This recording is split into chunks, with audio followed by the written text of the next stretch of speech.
Foreign service একাডেমিতে জাতীয় ঐকমত্য কমিশনের সঙ্গে রাজনৈতিক দলগুলোর আলোচনা শুরু হয়েছে এবং এই মুহূর্তে ঐকমত্য কমিশনের সহ সভাপতি আলী রিয়াজ কথা বলছেন। আমরা সরাসরি যুক্ত হব সেখানে।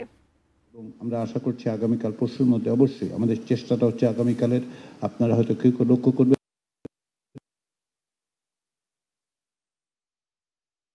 কমিশনের এটা ধারণা যে কমিশনের পক্ষ থেকে সংশোধিত সমন্বিত যে প্রস্তাব দেওয়া হচ্ছে তাতে অধিকাংশের একমত আছে। কারো কিছু কিছু বিষয় হয়তো খুঁটিনাটি বিষয় আপনাদের কিছু কিছু পরামর্শ থাকতে পারে। আমরা সেই জন্য অনুরোধ করেছি আজকের মধ্যে আপনারা পরামর্শগুলো সংগঠিত করে আমাদেরকে যদি দেন তাহলে আমাদের জন্য সুবিধা হবে যে কমিশনের পক্ষ থেকে আমরা আগামীকাল সেটার ব্যাপারে আবার উত্থাপন করে একটা সিদ্ধান্তের জায়গায় আসতে পারি কিনা। যদিও আমি বলছি পারি কিনা, কিন্তু আমাদের সিদ্ধান্ত নিতে হবে। আমি আবারও স্মরণ করিয়ে দিই যে আমরা এই জায়গায় এসে দাঁড়িয়েছি কিভাবে। আমি বারবার স্মরণ করি এই কারণে যে শুরুতে আমরা যাদের প্রতি শ্রদ্ধা জ্ঞাপন করি, বাংলাদেশের মুক্তিযুদ্ধ, যে মুক্তিযুদ্ধ ব্যতিরেকে আজকে আমরা এখানে আসতে পারতাম না। এই মুক্তিযুদ্ধ হচ্ছে এমন এক যুদ্ধ যে যুদ্ধ আমাদের অস্তিত্বের সঙ্গে জড়িত। আজকে আমি, আপনি, আমরা সকলে এই যে এই জায়গায় এসে উপনীত হয়েছি, তার যত সাফল্য যতটুকু ব্যর্থতা সমস্ত কিছুর পরে সব কিছুর ঊর্ধ্বে হচ্ছে আমাদের মুক্তিযুদ্ধ। একটা স্বাধীন রাষ্ট্র প্রতিষ্ঠা করতে পেরেছিলাম আমরা, তার জন্য লক্ষ লক্ষ মানুষ। যে মুক্তিযুদ্ধ ব্যতিরেকে আজকে আমরা এখানে আসতে পারতাম না।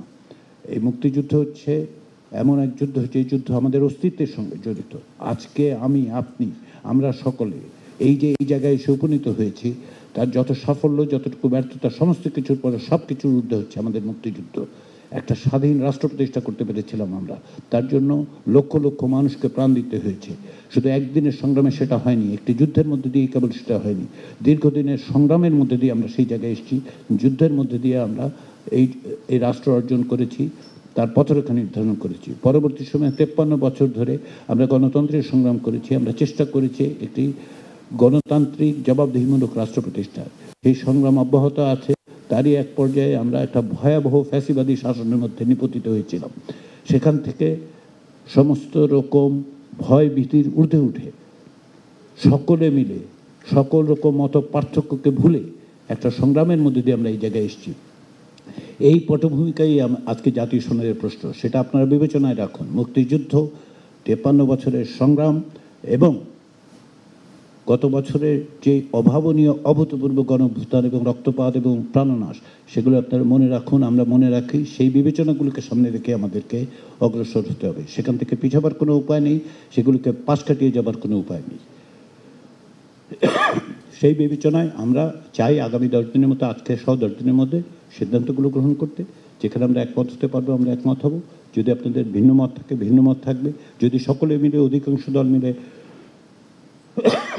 দুঃখিত, যদি আমরা মনে করি যে এটা আসলে আমরা বিবেচনায় রাখতে পারবো না, তাহলে সেটা বাদ দেওয়ার ব্যাপারে কমিশন কোনো অবস্থা নেই। কমিশন মনে করে যে এগুলি গুরুত্বপূর্ণ, সেই যে কারণে উপস্থাপন করা হয়েছে।